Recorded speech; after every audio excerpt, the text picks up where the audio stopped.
Good evening from New York. I'm Chris Hayes. Tomorrow night at exactly this time, the January 6th committee will convene its second primetime hearing. We'll be, of course, airing it here live on MSNBC, including special coverage afterwards. This hearing is going to focus on the one man responsible for the attempted coup and insurrection, Donald Trump. And as we head towards that hearing, two things have never been clearer in my mind. First, that it was Trump's plan all along to overturn the will of the voters and the American public, to fire a bullet into the heart of American democracy, to use any means necessary, force if it took that, to install himself as ruler of the United States. Second, that is quite literally still the plan right now. And I don't mean that in an abstract sense, like he still wants to be president. No. Donald Trump tried this month, in July of 2022, to overturn the 2020 election. A state lawmaker describes a new attempt by former President Donald Trump to pressure Wisconsin Republicans to decertify the state's presidential results. 12 News' Matt Smith is joining us now live. Matt, the new account is coming from Assembly Speaker Robin Vos. Vos telling us in an interview for Upfront, Trump called him last week just after the Wisconsin Supreme Court ruling declaring absentee ballot drop boxes illegal in the state. That phone call happening, then Vos says Trump blasting him on social media. When's the last time you talked to the former president, President Trump? Within the last week. Within the last week? Yeah. Before or after he tweeted about you? Before. And what was that conversation like? It's one of those that it's very consistent. He makes his case, which I respect. He would like us to do something different in Wisconsin. I explained that it's not allowed under the Constitution. He has a different opinion, then he put the tweet out. So that's it. Yeah. The former president's most recent attempt to pressure Wisconsin Republicans to decertify Wisconsin's 2020 results. Now coming after the Wisconsin Supreme Court ruled the use of absentee ballot drop boxes is illegal. The court case, as you read it, does not go back and say what happened in 2020 was illegal. It just says going forward it can't happen. I mean, first of all, how surreal is that interview? The speaker of the Wisconsin House being like, oh, well, he called me. He's very consistent, makes his point that he would like to functionally install himself as dictator for life. I said, can't do it. We just continued on. Lest anyone think he is no longer a threat to our democracy, nearly 2 years after he lost re-election, Donald Trump is still trying to overturn the results. Now, on the one hand, this is delusional to the point where one might genuinely question the ex-president's mental fitness.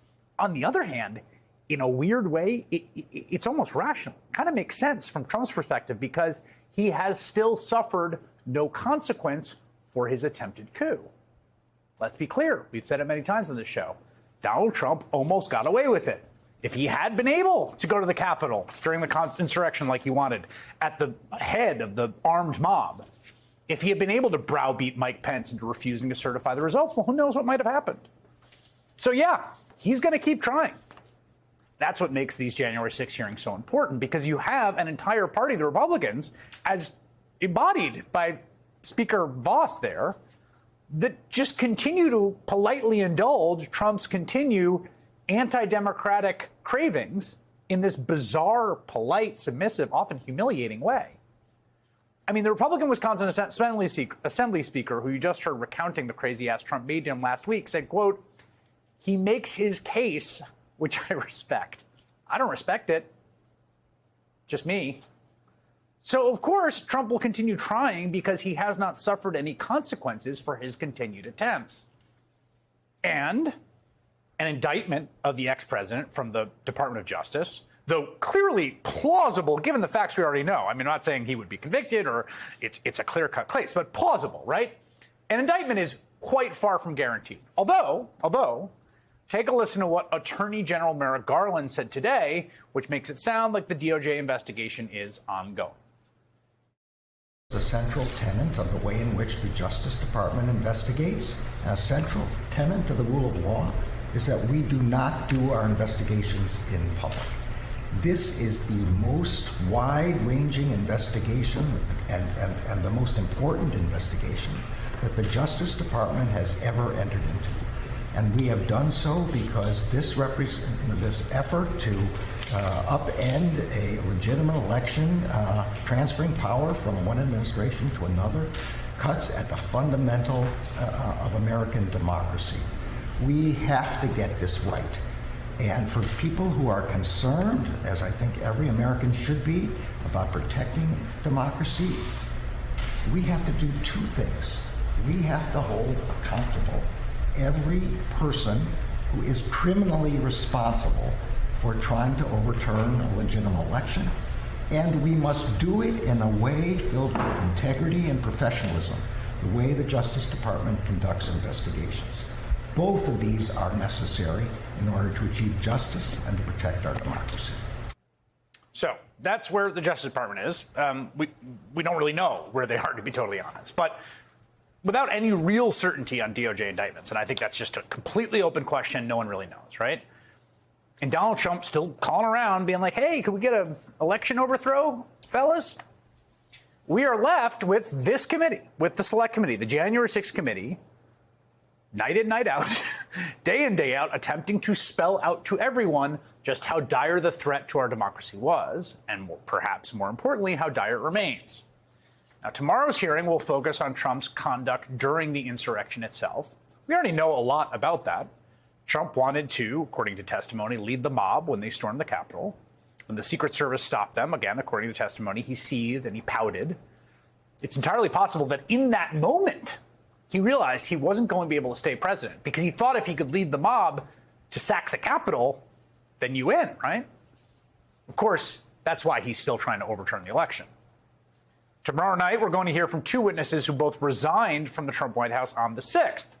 Deputy National Security Advisor Matthew Pottinger and Deputy Press Secretary and Trump 2020 spokesperson Sarah Matthews. We've actually already seen a small preview of what we might hear from both witnesses tomorrow, as the committee has previously shared some of their recorded closed-doors testimony. We had all talked about at that point about how it was bad and the situation was getting out of hand. We thought that the president needed to tweet something and tweet something immediately. We all got a notification, so we knew it was a tweet from the president, and we looked down and it was a tweet about Mike Pence. It felt like he was pouring gasoline on the fire by tweeting that. The tweet said something to the effect that Mike Pence, the vice president, didn't have the courage to do what should have been done. I read that tweet and made a decision at that moment to resign. That's where I knew that I was leaving that day. Both Matthews and Pottinger saw the insurrection for what it was in the moment on that day, and they joined the legions of people who provided some of the worst, most cutting characterizations of Donald Trump through the years, and those are the people who worked closely with him, know him best, have seen him clearly, and have seen clearly what an active danger he is to our democracy. And it's long been a pattern with Donald Trump, dating well before the January 6th. I remember that anonymous op-ed got a lot of attention, New York Times, from back in 2018. I am part of the resistance inside the Trump administration, where a then unnamed Trump staffer wrote, quote, "We believe our first duty is to the country. The president continues to act in a manner that is detrimental to the health of our republic. That is why many Trump appointees have vowed to do what we can to preserve our democratic institutions while thwarting Trump's more misguided impulses until he is out of office." Now, that was a polarizing, controversial op-ed for a bunch of reasons. Whatever you think of the moral calculation embedded in that op-ed of anonymously blowing the whistle on a president you believe is unfit to serve while continuing to work for him, it was pretty prophetic insofar as it basically is how much of the Trump administration played out, particularly the last 35 days, last 40 days, right, up to and including on January 6th, as we will hear tomorrow.